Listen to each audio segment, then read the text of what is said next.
Hey guys, it's Saleh. Today I released version 1.11 of Jesse, and it adds some essential features to the framework. But before we continue, I gotta mention, yes, I did shave my head, and no, it is not because I lost a bet. So with that out of the way, let's get to this release.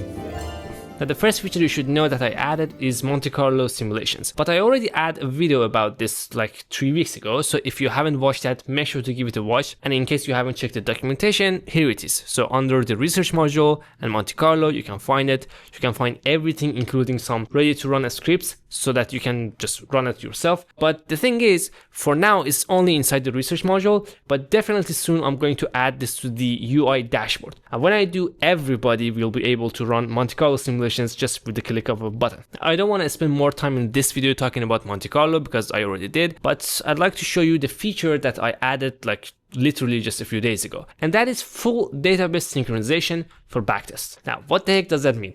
Well, it means that from now on, whenever you execute a backtest, the result of it will be stored in the database. So before, for example, if you executed the backtest and refreshed the page, yes, you would have still seen the result, but if you close the tab, it would have been disappeared forever. So let's say you did some research 1 week ago and you really liked the result of the strategy you were seeing back then. And now very quickly you want to see it again without going to find the strategy or executing it again. Like imagine if it takes a long time to execute it, right? Well, now if you open the backtest page inside Jesse's dashboard and go to the history page, which is new, you can find all the previously executed backtests here.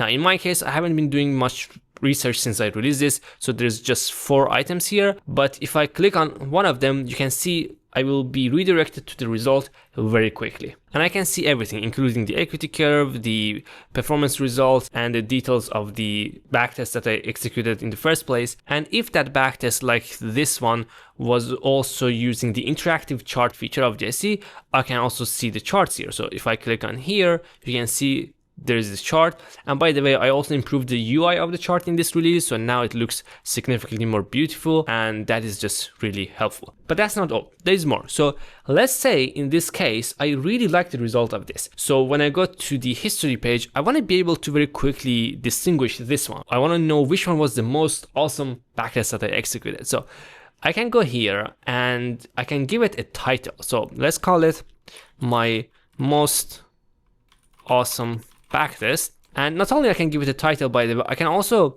add some description here, and there's a full editor here, so you can put whatever you want, including some code in here, and I can save it. And now if I go back to the history page, you can see it has this title, but let's say you have like hundreds or even thousands of backtests, right?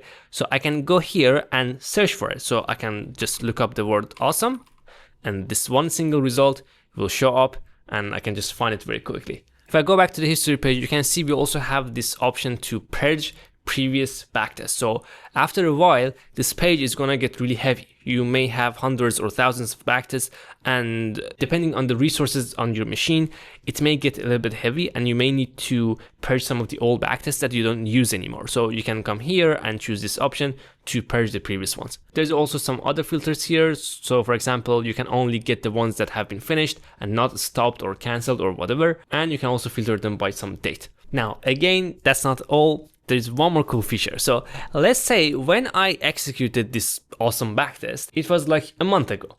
And since then, I have kept working on my strategy code, and the code of it is no longer what it was a month ago. But I'm at a point that I'm thinking, okay, the result I was getting a month ago was actually better. So what was the exact code that I was running back then? Now, if this is the question you have, if you find that record, you can see there's a new button.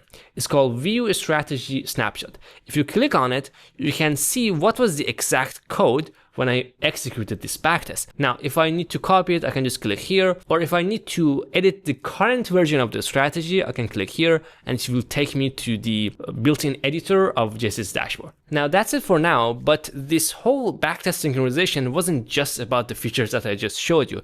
It was the basic that I needed in order to implement so much more into Jesse. And now that we have it, I'm going to implement the new features for backtesting at least so much faster than before. Now at this point, we have full database synchronization for backtest and optimization in one of the previous releases, which leaves us only with the live mode. So yes, live mode is also going to get the same update, and when it does, it will also get so much new features. Now, I don't want to spoil anything, but I am very excited about it. Now, before I leave, I have a small announcement to make. Now, you guys know that Apex is my favorite decentralized exchange for perpetual trading. And many of you guys have been nice to even sign up using my affiliate link to support the project. But thanks to a new partnership that I've had with them, anyone who signs up with my link will get not just 5% trading fee discounts like before, but 25%. So even if you signed up before with my link, I suggest you open a new account with this new link to take advantage of more trading fee results. Now, if you liked the video, please consider giving it a like and subscribe to the channel if you haven't already.